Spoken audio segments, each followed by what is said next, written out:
I am one of the Foster academic advisors. You can see my screen, right? Okay, perfect. And so jumping right in, I'm from originally Arizona, and I received my bachelor and master degree from there. And then I moved to UW and the Foster school where I've been advising for the last actually year and a half, almost 2 years. So this will be my third application cycle. And so with that third cycle, I have those tips that I can provide to you, which I'll cover.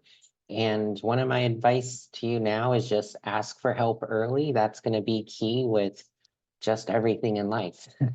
So one of the things I did want to highlight, a couple of those actually, is a couple of those resources that are available to you as current UW students. So as you are applying and you are going through the lower division core, like the Accounting 215 and the Accounting 225, there's also the QMath 201. And if you have any struggles with those, you can actually utilize our Foster instructional tutoring. So you can actually get that added support for those classes so that you can be successful. And if you are also a student who identifies as minoritized or underrepresented, we also have a UDS office that is also available to you. And that covers other additional resources and support. Like we just currently are wrapping up a WSA workshop for students, which we began in January. So that could be something, but it's a great service. And as current students, like I said, you have those two. But other services that are available, we have our own career services office, and the Global Business Center is just our way of saying that we have a study abroad office as well. So additional resources available if you are admitted to the Foster School. And I did send, or hopefully you will receive this as a follow-up, but this is a great guide for your requirements. And for the business degree, you'll need a minimum 180 credits. And within those 180 credits, you have your gen ed. So you might be going through your arts and humanities, and you might be pursuing a minor. So those will be in the bottom right-hand side. And then you'll be completing your business lower division core, which I highlighted 215 specifically because that's going to be one of your pre-application courses. And the other three that I highlighted are going to be pre-admission courses. So there's a difference between those, and I'll get into that. And as far as the question, real quick about the non-business majors as well, I will cover a couple of the like business and entrepreneurship minor, if that helps, but this will be primarily about the Foster Standard application.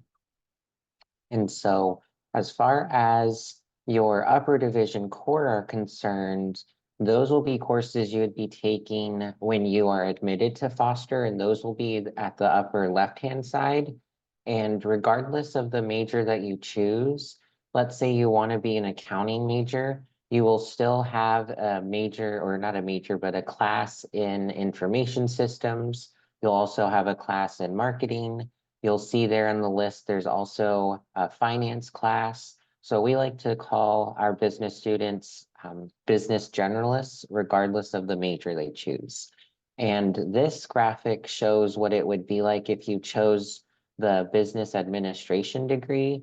And so that'll encompass 16 credits. But if you declare a major in Foster, depending on that major, we have 8 to choose from. There'll be a certain number of classes. And accounting will be the most with 8.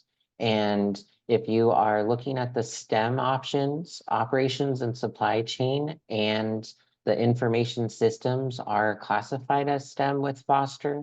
So those might be 2 that you might be interested in.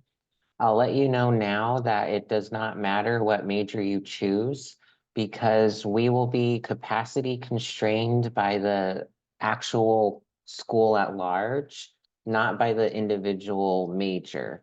So it's not like we have a certain number of accounting seats that we need or a certain number of finance seats. So it's going to be the school at large. And a lot of students, depending on the major, they will double major. A very popular one is the information systems with finance or marketing and information systems. If you were looking at our accounting major, which will set you up for that CPA eligibility, students will choose, depending on where they're going, marketing as a double major with accounting, or finance is another good one. So it really just depends, but you'll see it just ranges as well, the number of courses that you'll need to take. And if you're wanting to enhance your degree, so if you were just wanting to pursue the business minor or the entrepreneurship minor, those are going to be available to non-business students. So if you are admitted as a business student, you cannot pursue those, but you also will have the professional sales certificate, which that's pretty popular. That's more if you are looking at business to business sales, not the type of salesman that you would see in a car dealership by any nature. So it's that huge sale to sale. I've heard from someone who's pitching the certificate saying it would be like someone in Boeing trying to sell the airplanes to another business partner. And those sales are multi-million-dollar sales. So you would be educated in that sense of how those sales work. So that's amazing that we have that. An exclusive to Foster, we have the honors program, which if you have a 3.75 GPA at the end of the academic year, you'll be invited to the honors program.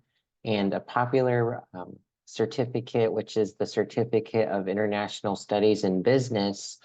I like to compare that to if you've watched that Netflix show, Emily in Paris, where she was in a marketing firm and she needed to go to Paris and she literally was immersed in that language and everyone spoke French. There's 8 different tracks with this CISB certificate. So it's not just in French, there's Spanish, there's a few others. So that's also cool. That's interesting with Foster. And again, if you were interested in the minor, either one of those, we have an amazing website for both of those, and they'll give you the specifics on what those required courses are for both the minors. And speaking of deadline, so I know we are coming up on that April 5th deadline, so that'll give you an admission for this fall quarter, but you are eligible to take classes this summer if you're wanting to. And we have an October 5th start date, which that one will be this winter of 2025. And specifically, if you were not admitted into this April quarter, this April 5th deadline, then you might have that opportunity to apply for the winter. A couple of those statistics to be aware of. So our summer and fall quarter admission, so this April 5th, is a little less competitive just because of the amount of students we are graduating. And this last cycle that I was a part of with the admissions, we had an admissions rate of about 58%. So that's pretty good. And the winter admission rate, this winter of 2024 that I was a part of, that was around 18%. So it really does depend on when you apply, and it will also depend on those personal statements that I will get into as well. So those will be key when we do have an 18% admission rate, or if those competitiveness of some of those applications get to the point where we just can't decide. So I'll get into that, but just be aware we have 2 application cycles, and the one you are possibly looking at now will be this April 5th. And since we're all current UW students, I don't need to talk about the transfer process if you haven't applied to UW. These are those general application requirements. So 60 graded transferable college credits. This does not include AP or IB credits.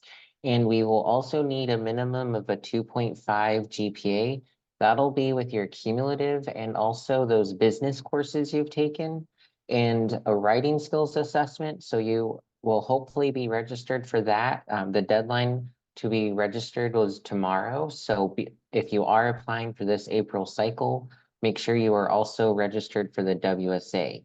We will need a minimum score of a 3 on that. And you'll need to make sure your pre-application courses are also completed. And any of those pre-admission courses, which I highlighted, are also going to be either completed or in progress.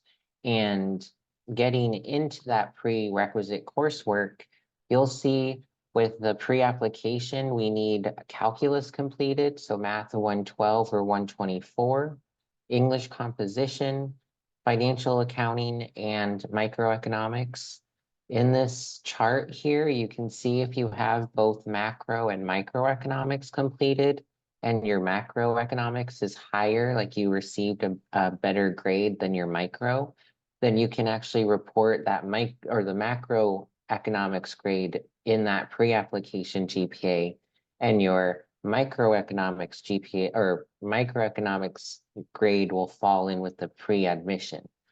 And you'll see that we have the AP and IB credit, which can be utilized for your calculus and your microeconomics or your macro. And those will be beneficial to you if you have those, because we'll allow up to 2 of those AP or IB credit courses for your pre-application. And so if you have an AP or IB credit for calculus and let's say the microeconomics, then you would only have an average pre-application GPA for an English composition and a financial accounting. And some students will do really well in those 2 courses, and that'll boost their pre-application GPA. So that might be something to consider when you're looking at the application, or if you have AP or IB credit from high school. And if you are taking classes outside of Foster or outside of the UW, you can utilize that community college website, which I will have in the next slide. And one thing to be aware of if you're doing that is that accounting class, because if you're taking that at the community college, generally it's accounting 201 and 202, and both of those need to be completed with final grades. We've denied students in the past where they've thought accounting 201 was financial accounting and accounting 202 was managerial accounting, and they didn't take that accounting 203, which in this example, that would be equivalent to that managerial. So that will be key. And this is that website that you will want to be aware of. And it has all of the in-state community college courses that you can look at to make sure you have the right equivalencies if you are taking classes outside. And if you are taking or have taken classes at 4-year universities or outside of Washington, you can submit those courses for evaluation. Right now, it might be too late to get them evaluated. So in the application, when you are applying, you will have the option to submit a course syllabus and course description for those courses that are specific to the pre-application and pre-admission. And so that's something to be aware of. Otherwise, there is this busyval@uw.edu email that you can submit your syllabi and course documents so that we can look and see if they were equivalent to one of those 8 courses. And when we are reviewing your applications, it is a holistic review, which that should be highlighted in one of the documents that should be sent out to you. And in that holistic review, like I had mentioned, the pre-application GPA is about 25% of your review. So that'll be your calculus, your English composition, financial accounting, and the economics. You'll need to have your WSA on score, or that WSA on file, which that's 35% of your holistic review. And that needs to be a minimum score of a 3. And then with the combined GPA, and so that'll be all of your college level coursework that you've done. So anything within the UW and anything outside. So if you have community college coursework, that will be part of your combined GPA. And that's 40% of your review. And speaking of our personal statements, like I had mentioned, you will have 4 of them to, well, actually 3 of them that you can choose from. You don't need to write all of them, and definitely look at the examples that I have. So with essay 1, the theme there is a difference between hard and hardship. And when I've read these essays, I've seen a lot of students will write about how they decided to challenge themselves in a course, or they've decided to take a lot of hard courses in one quarter to challenge themselves and they ended up not doing well, versus somebody who might have written about how they were trying to get through their quarter and they had a family member pass on, or they had a medical issue that had happened that had affected their college experience. So when we are reviewing your applications and your transcripts, we can't assume anything. And so if you did have a bad quarter and it shows on your grades, you might want to write about that in this essay number 1. And with essay number 2, this might be something that might speak to a lot of us in the room with this cultural awareness, because we want to hear your story and that identity that you can bring to the foster school. And so we'll get a lot of students who will write about a family member or a relative that had came across and established themselves in the United States, or created a business. And that's great to hear that, but we want to hear from you and your story, because you're the one that's trying to get into foster, not your family member. So remember that, because we always see these long essay prompts about a family member, but we don't hear anything about you, the student.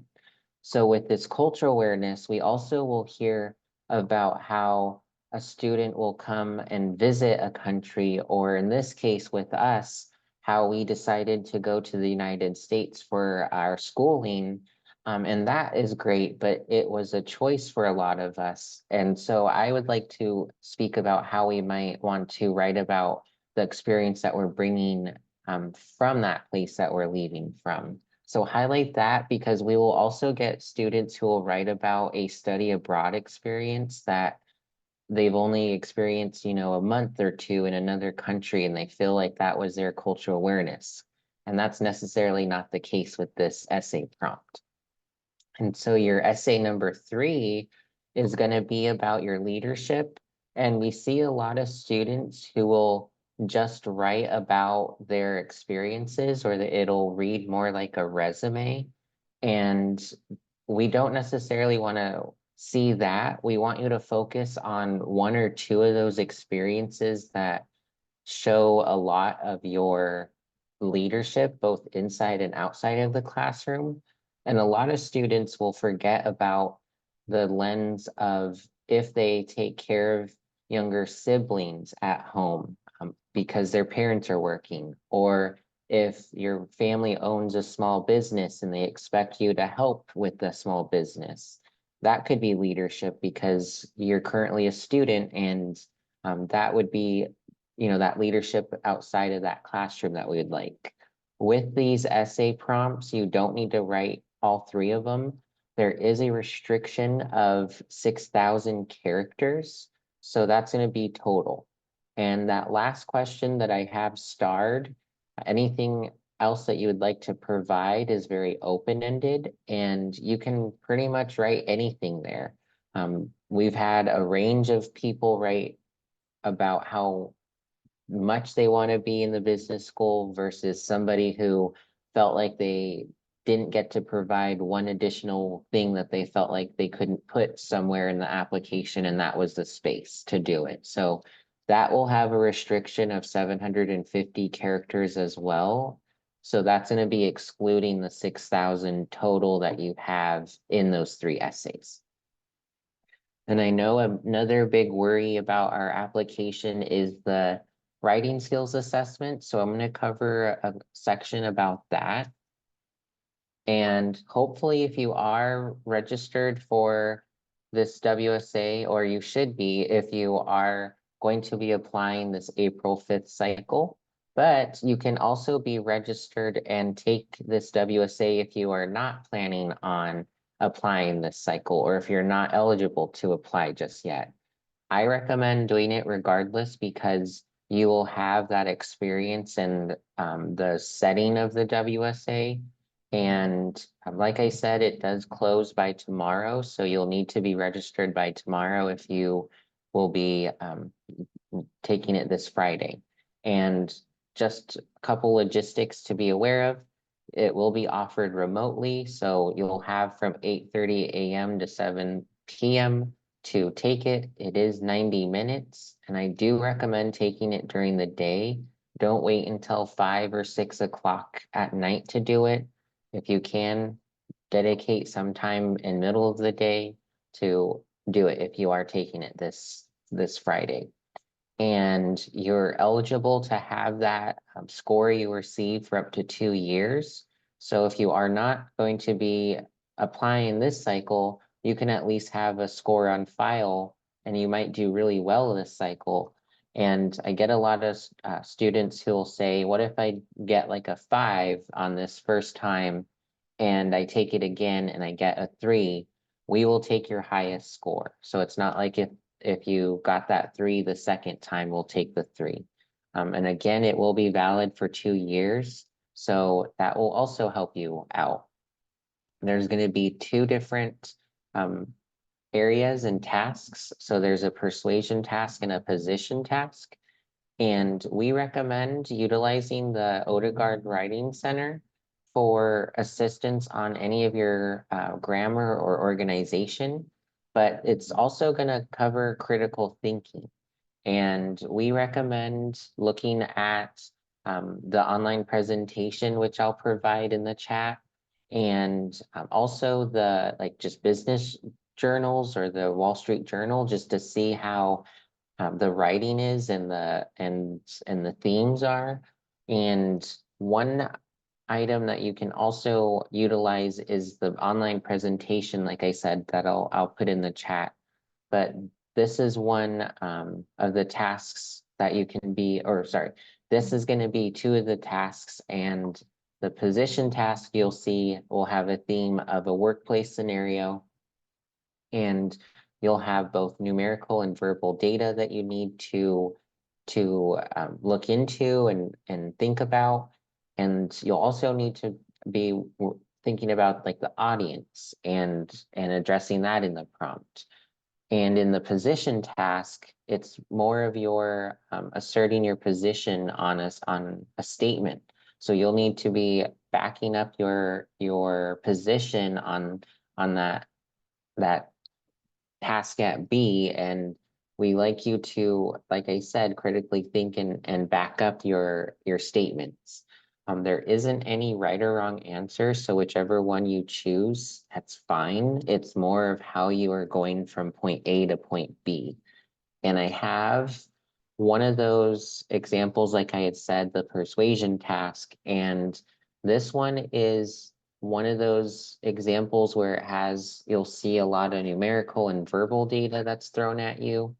And in this case, you are asked to see if this person should go and continue with the ornament making business or actually become a real estate agent. And we don't want you to get too caught up with all the numbers there.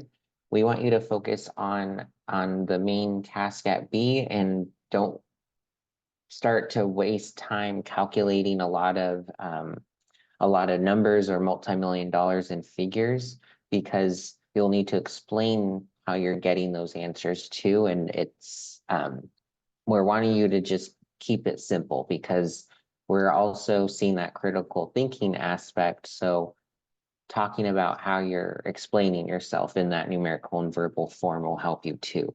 So that's what this is all about. And again, there's no right or wrong answer. And if you're applying to the summer, like I said, or autumn, so this April 5th cycle, that'll get you starting this autumn 24. The application has been open and the WSA, you'll take it on the 29th. And the application deadline for Foster will be April 5th. And regardless, if you take the WSA or have already taken it previously, your score will be matched with your application and you won't find out your score until your Foster decision. And decisions will go out the first part of May. And we've had students in the past think that they could not apply to Foster because they were still taking the WSA. And that is not the case. So we want you to make sure you take the WSA and just know that your WSA score will be matched with your application in time when you submit it. And if you are applying to this winter cycle, so a winter of 2025 start date, the application for Foster will open the first part of September, and then the WSA will open and you'll get it proctored on the 29th, so that'll be late September. And then October 5th will be that winter deadline. And then you'll find out if you're admitted into Foster by that first part of November. And these are some common mistakes that we've seen. And I have a slide that'll get into why this will be key. But I also want to highlight that when I do tell you the statistics of these last cycles, to not hold on to them. Keep that as just a grain of salt, I would say. So make sure that you are spreading out and taking the pre-application and pre-admission courses at a good pace and that you're doing well in them. We also don't want you to wait till the last minute to take the WSA or your personal statements if you're writing those, because we've seen students with the personal statements, you could tell that it was a scholarship essay or a different type of essay for a class.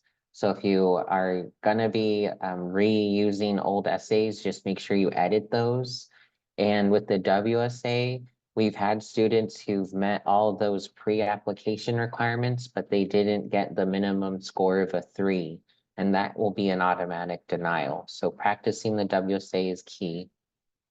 We've also denied students who have not met those minimum application requirements. So like last year, we've denied a couple students who only had 59 credits instead of the required 60, thinking that we would let that one credit be okay, and that is not the case. Also, seeking advice from other people or your Reddit or online, you're doing the right thing by being here now at this presentation. So that's great. So good job. And things we want you to do is spreading out your pre-application and pre-admission courses and doing well in them, and practicing the WSA if you have time, or just timing yourself or looking at the prompts that I'll provide so that you can get that practice. And remember, it's a holistic review, so each admission cycle is going to be different, and there's no perfect score to get you in, because you'll see there's 3 different areas that we look at, like your pre-admission, pre-application, and your WSA. And making a degree plan with your advisor, that's going to be more if you are planning on double degreeing in Foster, or if you are at 150 credits or more, or if you are pursuing the CISB, that Certificate of International Studies. So those will be key if you're needing to create a degree plan. Right, and so myth first fact. So I added this slide for students just so that they can get an idea of what we've had encountered. So One of those ones I get all the time is taking classes outside of the UW will impact my decision. That is false. All of those courses are looked at as the same. So it's not like if you took Accounting 215 here, you get extra bonus points versus taking it outside at a community college. And the key thing there is because we have other areas that we're looking at, like the WSA, which help us with that decision. Extracurriculars do not matter. Those do. You want to highlight the ones that you're most involved in. And like I said, speaking on leadership. So you don't want to be writing those personal statements like they're a resume. Picking a less desired major to get in. Like I had mentioned earlier, that's false. We are restrained at the school at large, not the individual major. So we can only have at any given time 2,100 students. And computer or AI making the decisions, that is also false. We actually have advisors and committee review that will review your applications. And I actually will have a slide on that here on the breakdown. And retaking courses will not help that decision. So for me, my recommendation is it's a difference between your pre-application versus your pre-admission courses. And you'll see with the pre-application courses, those are 4 courses versus pre-admission, which can be in progress, or if they're completed, they are part of your combined GPA. So there's a difference there if you're wanting to retake a course, and it might benefit you to retake a pre-application if you have time versus pre-admission, but it just depends, and that's why you'll want to speak with an advisor about that if you are wanting to retake a class, possibly. And so with the standard application review, I'll let you know in this little sneak peek that there's really 2 review cycles. And the first review, if you are applying, stay on top of your emails when you do submit your application, because once you submit the application and if there's a missing transcript or if we need something from you, we will reach out by email. And because of the quick turnaround time, we will give you up to at most 1 or 2 days to submit what we need. And if we don't get it in that time frame, that could be an automatic denial. And I've had that happen with a student where I actually reached out, and I think I even called them like 3 times by email and called them once or twice by phone and still didn't respond. And we needed a transcript and it was denied. So when you do submit your application, stay on top of your emails. You'll see it. It's going to be very noticeable. It might have large font that says important, please read. You'll also see on this slide here that you'll have 2 to 3 reviewers in that first review. And when we get into review 2, that's when we actually will be looking at your personal statements and making sure that you have all those application requirements. So again, we'll be looking at your requirements and making sure you met them. And in that second review, another 2 to 3 reviewers. So at most, you'll have 6 people looking at your application. And as far as the statistics that we're all waiting for, and again, I don't want you to be focused on these statistics. They're just numbers, and there's different areas for the application that we look at, but I'll have on the next slide the autumn 23 admission averages, and then this most recent winter cycle. And so with that, you'll see the WSA on autumn 23, the average for our applicants and our admitted was a 4. The combined GPA for our average applicants was a 3.6, and the average admitted was a 3.8. And those pre-application courses, so those 4 the English composition, financial accounting, those are listed there. And this most recent winter cycle, you'll see the combined GPA actually went down. So it just depends on the application cycle that you're applying to. And even with the pre-application GPA, that also went down. Like I had mentioned earlier, if you were looking at the autumn cycle, our admission rates typically it was around 50% in autumn. And this winter, because we don't have much seats, it was around 18%. So that might also be a deciding factor when you decide to apply, or if you are applying in a competitive cycle, the personal statements will be key in that sense. And that's all I have here. So if you were wanting to set up a prospective appointment with one of us, so you've gone through this presentation and now you have specific questions, you technically have this week, and then you have a little bit part of next week, and then we'll go into the application review cycle. So you don't have much time if you did want to set up a prospective appointment, but you do have the option of Zoom or in person. Thank you, David. Yeah. I can stop recording from here, and we